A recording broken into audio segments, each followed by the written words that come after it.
네, 지난해 발생했던 한 고급 시계 밀반입 사건. 그런데요. 자, 여기에 전두환 전 대통령의 셋째 아들 전재만 씨가 관련이 됐다라는 보도가 나왔습니다. 무슨 내용입니까?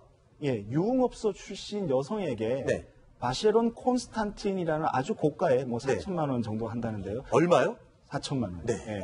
그 시계를 미국에서 네. 구입해서 이렇게 선물로 줬다라는 겁니다. 그래서 그 여성이 그 시계를 들고 이제 국내에 입국하다가 세관에 적발이 돼가지고 이런 네. 사실이 알려지게 됐습니다. 네. 이 법적으로는 일단 전재만 씨는 이 문제가 없는 상황 아닙니까? 그러니까 선물로 준 사람이니까 전재만 씨가 문제가 되는 일은 없잖아요. 법적으로는요. 그렇죠. 유흥업소 여성이 무슨 공무원도 아니고. 네. 공무원에 줬으면 뇌물이겠지만, 네. 유흥업소 여성이 준다고 해서 죄는 될 것 같지 않습니다. 네. 근데 어떤 사람입니까? 이거 전두환 전 대통령의 셋째 아들. 셋째 아들이고요. 네. 동아원 그룹의 이희상 전 회장의 따님과 이렇게 결혼을 한 그런 상태이고요. 네. 미국에서 와인 농장으로 한 1,000억 정도의 가지고 있습니다. 그리고 한남동 빌딩과 채권 등 합쳐가지고 1,260억 원 상당의 자산을 가지고 있는 것으로 이렇게 지금 알려지고 있습니다. 네. 그리고 현재 재산이 지금 장인과 같이 네. 와이너리를 지금 미국에서 같이 경영을 하고 미국에서 있다. 지금 와이너리라고 하면 이제 와인 제조 공장이라고 이해를 하면 되겠죠. 자, 그래서 미국에서 지금 와인 농장과 대저택 추정입니다. 약 1,000억 원 정도를 소유를 하고 있고 빌딩만 약 100억 원, 채권 최소 1,260억 원 이상의 재산을 가지고 있는 자산가다. 글쎄요.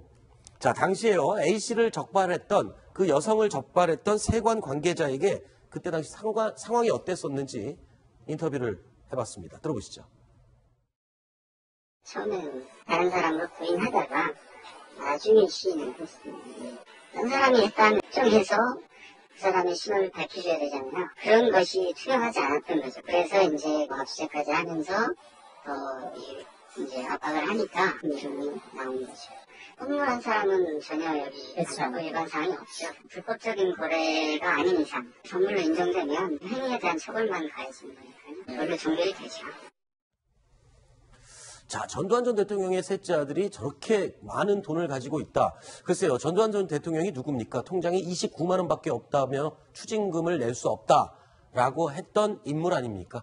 2013년도에는 이 재산을 환수하겠다면서 검찰까지 나섰던 그런 인물입니다. 자, 당시 검찰 브리핑 내용 들어보시겠습니다. 검찰은 특별환수팀을 구성 운영하여 전두환 전 대통령 측의 미납 추징금 집행을 위한 책임 재산을 추적하였습니다.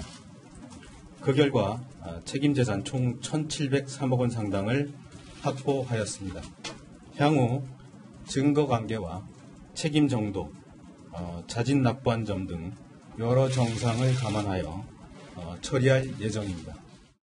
네, 길지군 차장. 그러면 지금 어느 정도 환수가 된 겁니까? 지금 추징해야 할 돈이 한 2,200여 원 정도로 알려져 있습니다. 네. 1,700억이라고 얘기했지만 실제로 이제 또 여러 가지 사실관계를 확인해 보니까 네. 그 중에 지금 한 1,148억 정도가 추징이 완료가 됐고요. 아하. 그러니까 이제 아직도 1,000억 이상의 돈을 더 내야 되는 상황입니다. 네. 근데 이제 이게 모든 이 추징이라든지 이런 것들이 다 기한이 있거든요. 네. 근데 이제 환수 기한이 2020년 10월입니다. 네. 앞으로 3년 정도가 더 지나면 1,000억 원을 못 걷더라도 이제 그 돈을 다시 추징할 수 있는 방법은 없는 상황인데 네. 이제 아까 화면에도 나왔지만 하여튼 아버지는 지금 1,000억 이상에 되는 돈을 나라에 빚을 지고 있는 거고 네. 아들은 저렇게 호화 생활을 하고 있고 이런 상황에 대해서 국민들이 분노하고 있는 것 같습니다. 네.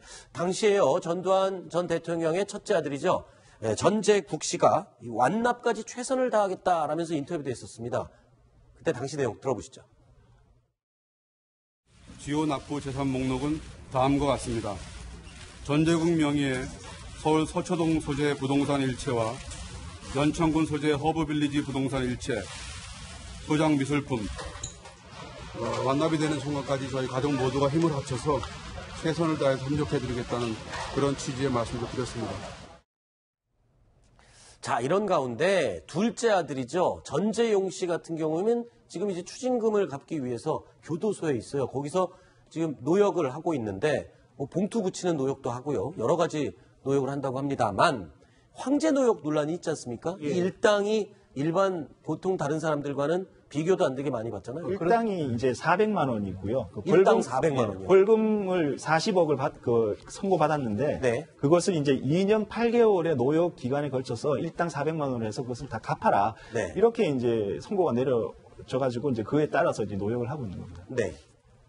자, 일당 400만 원. 그러니까 40억 원을 일당 400만 원으로 계산해서 일해서 면제가 되는 거죠. 그렇게 예, 되면. 그렇습니다. 근데 이제 이게 법에 의해서 네. 노역장 유치 기간은 3년밖에 안 되도록 되어 있습니다. 그렇기 네. 때문에 액수를 그렇게 이제 나눠서 그렇게 하다 보니까 일당 400만 원이 나오고. 자, 그럼요. 지금 궁금한 점이 있습니다. 전재국 씨 같은 경우에 최선을 다해서 추징금을 내겠다라고 아까 인터뷰까지 하면서 재산을 공개를 했었고요. 전재용 씨 둘째 아들 같은 경우에는 교도소에서 노역까지 하면서 지금 추징금을 갚는 데 노력을 하고 있습니다. 자, 근데 셋째 아들인 전재만 씨 1,200억이 넘는 재산가이고 미국에 있는데 이 재산은 그럼 추징 대상이 안 됩니까? 우선 전재만 씨의 재산이 네. 과연 전두환 대통령이 자기 재산을 숨겨놓은 것이냐 그게 중요한 거죠. 네. 그러니까 전두환 전 대통령이 그 지금 추징금을 갚아야 되는데 네. 만일에 자기가 그 재산이 충분한데도 안 내기 위해서 네. 이걸 전재만 씨 이름으로 미국으로 동화원이라고 그랬나요? 네. 그 숨겨놓았다면 그거는 그 추적이 되는 거죠. 네. 그렇지만 이게 지금 전재만 씨는 이게 아마 동화원 그러니까 네. 무슨 밀가루 회사입니까? 원래가 그 밀가루 만드는 회사의 그 미국 투자 회사다. 네. 그러니까 이 전두환 전 대통령의 재산과 전혀 관계 없다고 좀 주장하기 때문에 네. 그걸 밝혀내지 못한다면 그 추징은 어렵다. 그래서 그거를 끝까지 밝혀내려는 사람이 한 명 있습니다. 바로 안민석 의원인데요. 방금 그 와이너리 1,000억 원을 넘게 호가한다는 그 와이너리 소유주가 누군지요. 안민석 의원이 찾아봤다고 합니다. 한 매체에서 한 인터뷰 내용 들어보시죠. 이제 미국의 그 전재만 씨의 와이너리 그거하고 이제 뭐 어마어마하게 비싼 미국의 저택이 있다고 그래서 그래서 알아보니까 이제 샌프란시스코 쪽이더라고요. 장인의 재산이라고 했는데 장인하고 그 전재만 두 사람의 공동 명의로 계약이 돼 있다는 거를 발견을 했죠. 온다도로라는 와인이 있어요. 2010년 11월에 우리나라에서 G20 정상회담에 건배 와인으로 온다도로 이렇게 썼고요. 그리고 바소라는 거는 우리나라에서도 많이 알려져 있죠. 이게 전두환 아들이 만드는 와인이에요. 와, 그렇군요. 그러니까 온다도로 이 와인. 이 뭐 어떤 와인입니까? 이렇게 유명한 거예요? 지금 안민석 의원 말로는 굉장히 유명한 와인이라고. 네, 2010년 그 G20 그 정상회의가 이제 네. 서울에서 열렸을 때 그때 정상들의 만찬주로 예, 선정이 돼서 이렇게 널리 좀 이렇게 홍보가 된 그런 와인이라고 합니다. 한 네. 45만 원, 병당 한 45만 원 정도 한 병이에요? 예, 좀 고가의 와인이고요. 약간 타닌이 좀 부드럽고 네. 예, 산도가 자연스러운 뭐 그런 그 맛이 난다고 합니다. 자, 전두환 씨의 셋째 아들 전재만 씨, 두 사람의 형이 저렇게 추징금을 갚으려고 노력을 하는데 혹시 저렇게 돈 많으면 추징금을 좀 셋째 아들이 내주는 것도 있지 않을까? 그럴 수는 없나요? 근데 그 자발적으로 내는 방법밖에 예, 없는 거죠. 기자회견 보셔서 알겠지만 이게 맏형이 내가 네. 뭐 내 재산을 갖다가 뭐 헌납하겠다 이렇게 얘기했지 그 형제들 재산을 다 이렇게 하겠다 이런 얘기는 없었던 거예요. 네, 알겠습니다. 자, 뉴스톱10 생방송으로 함께 하고 계십니다. 다음 9번째 9위 소식이 정해져 있습니다. 어떤 내용인지 확인해 보시죠.